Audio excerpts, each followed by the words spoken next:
சித்தருக்கெல்லாம் சித்தர் சிவனே போற்றி.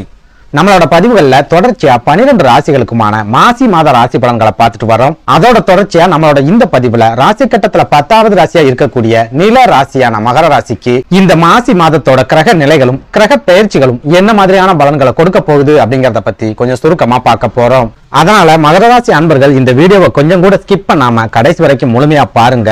அதுக்கு முன்னாடி நம்ம சேனலை நீங்க இப்பதான் முறையா பாக்குறீங்க அப்படின்னா தயவு செஞ்சு சப்ஸ்கிரைப் பண்ணிக்கோங்க. வீடியோ பிடிச்சிருந்தா மறக்காம அந்த லைக் பட்டனையும் தட்டி விட்டுருங்க. அதை விட முக்கியமா உங்களை மாதிரியே போராட்டமான ஒரு வாழ்க்கையை வாழ்ந்துட்டு வரக்கூடிய மகர ராசிக்காரங்க உங்க சொந்த பந்தத்திலேயோ அல்லது நட்பு வட்டாரத்திலேயோ இருக்காங்க அப்படின்னா அவங்களுக்கு இந்த வீடியோவை மறக்காம ஷேர் பண்ணி விட்டுருங்க. மகர ராசியை பொறுத்த வரைக்கும் கடந்த தை மாதத்துல இவங்க நிறைய விரைய செலவுகளை கட்டாயமா சந்திச்சிருப்பாங்க. நின்னா செலவு, உட்கார்ந்தா செலவு, நடந்தாலும் செலவு அப்படின்னு சொல்ற மாதிரி இவங்க திருமண பக்கம் எல்லாம் செலவுகள் மட்டும்தான் வந்து நின்று இருக்கும். அந்த மாதிரி விரைய செலவுகளை சமாளிக்கக்கூடிய அளவுக்கு வருமானமும் கடந்த தை மாதத்துல மகர ராசிக்காரங்களுக்கு கிடைச்சிருக்காது. சுருக்கமா சொல்லணும் அப்படின்னா ஒரு பக்கம் விரைய செலவுகள், இன்னொரு பக்கம் பண தட்டுப்பாடு அப்படின்னு ஒரு நெருக்கடியான வாழ்க்கையை தான் கடந்த தை மாசத்துல மகர ராசிக்காரங்க வாழ்ந்திருக்காங்க. தை மாசம் அப்படின்னு சுருக்கி சொல்றதை விட கடந்த 4-5 வருஷங்களாகவே மகர ராசிக்காரங்க தொடர்ச்சியா பண தட்டுப்பாடுகளை சந்திச்சுக்கிட்டு தான் வராங்க. அதுலயும் முக்கியமா நடந்து முடிஞ்ச சனி பயிற்சிக்கு அப்புறமா சனி பகவான் மகர ராசிக்கு 2வது வீடான குடும்பஸ்தானத்துல இருக்கிற காரணத்தால கண்டிப்பா பெரும்பாலான மகர ராசிக்காரங்க பண நெருக்கடியை சந்திச்சிருப்பாங்க. இது கூடவே ஒரு சில மகர ராசிக்காரங்க கடந்த தை மாதத்துல உடல் ஆரோக்கிய பாதிப்புகளை சந்திச்சிருக்காங்க. இன்னும் ஒரு சிலர் வேலை இழப்புகளையும் சந்திச்சிருக்காங்க. அதாவது பல வருஷமா வேலை செஞ்சுக்கிட்டு இருந்த இடத்துல இருந்து இவங்க ஒரே நாள்ல தூக்கி எறியப்பட்டிருப்பாங்க.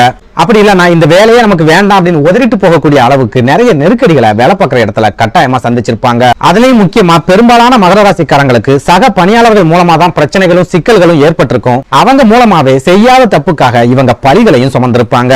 இப்படி வேலை இழப்புகள் ஏற்பட்ட காரணத்தாலேயே ஒரு சில மகர ராசிக்காரங்களுக்கு உடல் ஆரோக்கியத்துல பாதிப்புகள் ஏற்பட்டிருக்கும். அப்படி இல்லனா உடல் ஆரோக்கியத்துல பாதிப்புகள் ஏற்பட்ட காரணத்தால இவங்க வேலை இழப்புகளையும் சந்திச்சிருப்பாங்க. சுருக்கமா சொல்லணும் அப்படின்னா உத்தியோகத்துல இருக்கிற மகர ராசிக்காரங்களுக்கு எண்ணற்ற நெருக்கடிகளையும் போராட்டங்களையும் கொடுத்த ஒரு மாதமாவே கடந்த தை மாதம் இருந்திருக்கு. மகர ராசிக்காரங்களை பொறுத்த வரைக்கும் ஏற்கனவே இவங்க பாத சனியோட ஆதிக்கத்துல இருக்கிறதால குடும்ப வாழ்க்கையில நிம்மதியை தொலைச்சிட்டு நிக்கிறாங்க. போதாக்குறைக்கு கடந்த தை மாசத்துல வேலை இழப்புகளையும் திடீர் விரைய செலவுகளையும் சந்திச்சு தன்னோட நிம்மதியை முழுமையா இழந்துட்டு நிக்கிறாங்க. அதே போல சொந்த தொழில் செஞ்சுட்டு வரக்கூடிய மகர ராசிக்காரங்களுக்கும் ஆசை காட்டி மோசம் செஞ்ச ஒரு மாசமாவே கடந்த தை மாசம் இருந்திருக்கு. குறிப்பா கடந்த தை மாதத்துல ஒரு 4 நாட்கள் இவங்களோட தொழில் ரொம்பவே சிறப்பான முறையில நடந்திருக்கும். லாபமும் இவங்க எதிர்பார்க்கறதுக்கு மேலேயே இவங்க கைகளுக்கு கிடைச்சிருக்கும். இதனால சொந்த தொழில நம்ம வெற்றி அடைஞ்சிடலாம் அப்படிங்கிற ஒரு நம்பிக்கையும் மகர ராசிக்காரங்களுக்கு ஏற்பட்டிருக்கும். ஆனா அந்த 4 நாட்களுக்கு அப்புறமா மகர ராசிக்காரங்களோட தொழில்ல தொடர்ச்சியா தலைகீழான மாற்றங்கள் ஏற்பட்டிருக்கும். குறிப்பா தொழில எந்த அளவுக்கு முன்னேற்றத்தை சந்திச்சாங்களோ அதே அளவுக்கான வீழ்ச்சியையும் சந்திச்சிருப்பாங்க. அப்படி இல்லனா வரவுக்கு மீறிய விரைய செலவுகளை தொழில சந்திச்சிருப்பாங்க. சுருக்கமா சொல்லணும் அப்படின்னா மகர ராசிக்காரங்களோட வாழ்க்கையில நிரந்தரமான மகிழ்ச்சியோ நிரந்தரமான முன்னேற்றமோ இதுவரைக்கும் கிடைக்கவே இல்லை அப்படின்னு சொல்லலாம். அதே கடை, அதே டெய்லர், அதே வாடகை அப்படின்னு சொல்ற மாதிரி அதே போராட்டம், அதே உடல் ஆரோக்கிய பாதிப்புகள், அதே பண தட்டுப்பாடு அப்படின்ற ஒரு நெருக்கடியான வாழ்க்கையை தான் மகர ராசிக்காரங்க இப்போ வரைக்கும் வாழ்ந்துட்டு வராங்க. இதுல இன்னும் கொடுமையான விஷயம் என்ன அப்படின்னா சனி பகவான் குடும்பஸ்தானம் அப்படின்னு சொல்லப்படுற 2வது வீட்டுல இருக்கிற காரணத்தால குடும்பத்துக்கிட்ட இருந்து இவங்களுக்கு எந்த விதமான ஆதரவும் கிடைக்காம போயிருக்கும். அதாவது இவங்க எடுக்கக்கூடிய எல்லா விதமான முயற்சிகள்லயுமே முத முட்டுக்கட்ட போடுறது யாருன்னு பார்த்தா இவங்க குடும்பத்துல இருக்கிறவங்களா தான் இருக்கும். இப்படி குடும்பத்தோட ஆதரவு கிடைக்காம போன காரணத்தாலேயே பெரும்பாலான மகர ராசிக்காரங்க தொடர்ச்சியா தோல்விகளை மட்டுமே சந்திச்சுட்டு வராங்க. அதே நேரம் ஒரு சில மகர ராசிக்காரங்களை எடுத்துக்கிட்டோம் அப்படின்னா குடும்பத்தோட ஆதரவு இவங்களுக்கு சிறப்பான முறையில கிடைக்கும். ஆனா குடும்பத்துல இருக்கிறவங்களோட உடல் ஆரோக்கியத்துல பெரிய அளவிலான பாதிப்புகள் ஏற்பட்டிருக்கும். இதனால இவங்க சம்பாதிக்கிற பணத்தை எல்லாம் மருத்துவத்துக்காகவே செலவு பண்ணிட்டு பண நெருக்கடியோட ஒரு வாழ்க்கையை மகர ராசிக்காரங்க வாழ்ந்துட்டு வருவாங்க.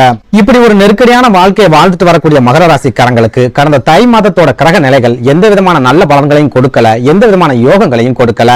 அப்படி இருக்கும்போது இந்த மாசி மாதத்தோட கிரக நிலைகளாவது மகர ராசிக்காரங்களோட வாழ்க்கையில ஏதாவது மாற்றங்களை கொடுக்குமா, முன்னேற்றங்களை கொண்டு வருமா அப்படிங்கறத பத்தி பார்க்கலாம். அந்த வகையில இந்த மாசி மாதத்தோட கிரக நிலைகளை ஆராய்ச்சி பார்க்கும்போது சனி பகவான் குடும்பஸ்தானம் அப்படின்னு சொல்லப்படுற 2வது வீட்டிலேயே இருந்தாலும் இந்த மாசி மாசத்துல சூரிய பகவான் சனி பகவானோட இணைஞ்சு சஞ்சாரம் பண்ற காரணத்தால மகர ராசிக்காரங்களோட வாழ்க்கையில பெரிய அளவிலான மாற்றங்களும் ஒரு சில முன்னேற்றங்களும் இந்த மாசி மாசத்துல கிடைக்க போகுது. சூரியனும் சனியும் பகை கிரகங்களாகவே இருந்தாலும் உங்க ராசிக்கு 2வது வீடான குடும்பஸ்தானத்துல இந்த கிரகங்கள் ஒண்ணு சேரும் போது ஒரு சில யோகங்களை கண்டிப்பா ஜாதகருக்கு கொடுக்கும். அப்படி பார்க்கும்போது கடந்த தை மாதத்துல மகர ராசிக்காரங்க சந்திச்சுட்டு வந்த பண நெருக்கடிகள் எல்லாமே இந்த மாசி மாசத்துல சூரிய பகவான் அருளால முழுமையா விலகும். இதனால உங்களுக்கு தொழில் ரீதியான முன்னேற்றங்களும் கிடைக்கும். பண நெருக்கடி இல்லாத ஒரு காலகட்டமாகவும் இந்த மாசி மாதம் கண்டிப்பா இருக்கும்.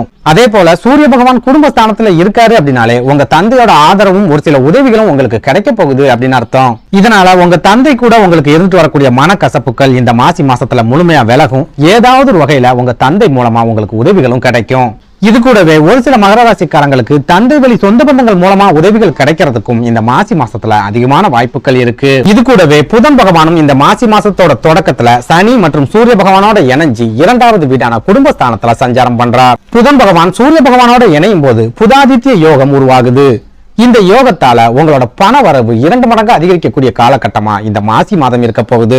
அதே போல உத்தியோகத்துல இருக்கிற மகர ராசிக்காரங்களுக்கும் ஒரு சில முன்னேற்றங்களை இந்த புதாதித்ய யோகம் ஏற்படுத்தி கொடுக்கும். குறிப்பா நீங்க வேலை பார்க்கிற இடத்துல எல்லாருமே உங்களை எதிரியா பார்த்தாலும், எல்லாருமே உங்களுக்கு எதிரா இருந்தாலும் உங்க மேல் அதிகாரி உங்களுக்கு ஆதரவா இருப்பாங்க. அனுசரணையா ஒரு சில உதவிகளையும் செய்வாங்க.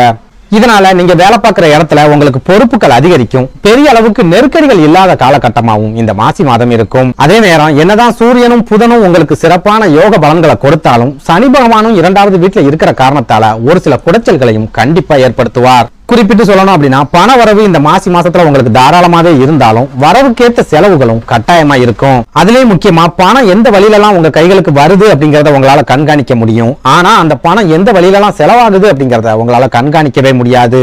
அந்த அளவுக்கு அதிகமான விரை செலவுகளை சனி பகவான் கண்டிப்பா ஏற்படுத்துவார். சுருக்கமா சொல்லணும் அப்படின்னா சூரியனும் புதனும் இணையறதால ஏற்படக்கூடிய புதாதித்ய யோகம் உங்களோட பண வரவை அதிகப்படுத்தி பண நெருக்கடியை குறைக்கும். அதே நேரம் பாத சனியா இருக்கக்கூடிய சனி பகவான் தொடர்ச்சியான விரை செலவுகளை கண்டிப்பா ஏற்படுத்துவார். இதனால எந்த அளவுக்கு உங்களுக்கு வருமானம் வருதோ அதே அளவுக்கான செலவுகளும் கட்டாயமா இருக்கும். ₹1 கூட உங்க வருமானத்துல உங்களால சேமிக்க முடியாது. அதே நேரம் இந்த மாசி மாதத்தோட பிற்பகுதியை எடுத்துக்கிட்டோம் அப்படின்னா புதன் பகவான் 3வது வீடான மீன ராசிக்கு பெயர்ச்சியாகி நீச்சமடைஞ்ச நிலையில சஞ்சாரம் பண்ண போறார். புதன் பகவான் நீச்சமடைகிறது ஒரு சில ராசிக்காரங்களுக்கு பெரிய அளவிலான நெருக்கடிகளை ஏற்படுத்தும். ஆனா மகர ராசிக்காரங்களை பொறுத்த வரைக்கும் புதன் பகவான் உங்க ராசிக்கு 6வது வீட்டு அதிபதி அப்படிங்கறதால அவர் நீச்சமடையக்கூடிய காலகட்டம் உங்களுக்கு யோகங்களை ஏற்படுத்தி கொடுக்கும். குறிப்பா கடன் சம்பந்தமான நெருக்கடிகளை சந்திச்சுட்டு வரக்கூடிய மகர ராசிக்காரங்களுக்கு அந்த நெருக்கடிகள்ல இருந்து முழுமையான விடுதலை கிடைக்கும். நீங்க எதிர்பார்க்கக்கூடிய வேலை மாற்றம், இடமாற்றம் கிடைக்கக்கூடிய காலகட்டமாகவும் இந்த மாசி மாதத்தோட பிற்பகுதி இருக்கும்.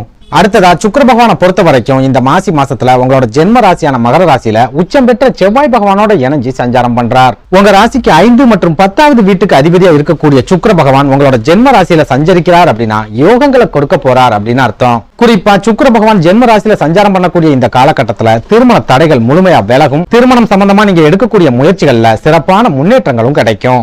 இது கூடவே வீடு வாங்குறது, நிலங்கள் வாங்குறது, வீடு கட்டி கிரகப்பிரவேசம் செய்யறது, புதிய வாகனங்களை வாங்குறது, இந்த மாதிரியான வாய்ப்புகளையும் ஜென்ம ராசியில இருக்கிற சுக்கிர பகவான் ஏற்படுத்தி கொடுப்பார். அதே நேரம் மாதத்தோட பிற்பகுதியை எடுத்துக்கிட்டோம் அப்படின்னா சுக்கிர பகவான் உங்களோட 2வது வீடான குடும்பஸ்தானம் அப்படின்னு சொல்லப்படுற கும்பராசிக்கு பயிற்சி ஆகிறார். மகர ராசியோட தொழில் ஸ்தானாதிபதியா இருக்கக்கூடிய சுக்கிர பகவான் 2வது வீட்டுக்கு பயிற்சி ஆகும் போது தொழில் முன்னேற்றங்களை ஏற்படுத்தி கொடுப்பார் அப்படின்னு ஜோதிட நூல்கள்ல சொல்லப்பட்டிருக்கு. அப்படி பார்க்கும்போது உங்க தொழில்ல சிறப்பான முன்னேற்றங்கள் இந்த மாசி மாசத்தோட பிற்பகுதியில கிடைக்கும். இழுத்து மூடக்கூடிய நிலைமையில இருக்கிற தொழில்கள்ல கூட சிறப்பான லாபங்கள் கிடைக்கும். இது கூடவே அரசு வேலைகள் அல்லது வெளிநாட்டு வேலைகளுக்கு முயற்சி செய்யக்கூடிய மகர ராசிக்காரங்களுக்கும் இந்த சுக்கிர பயிற்சி அற்புதமான யோக பலன்களை கொடுக்க போகுது.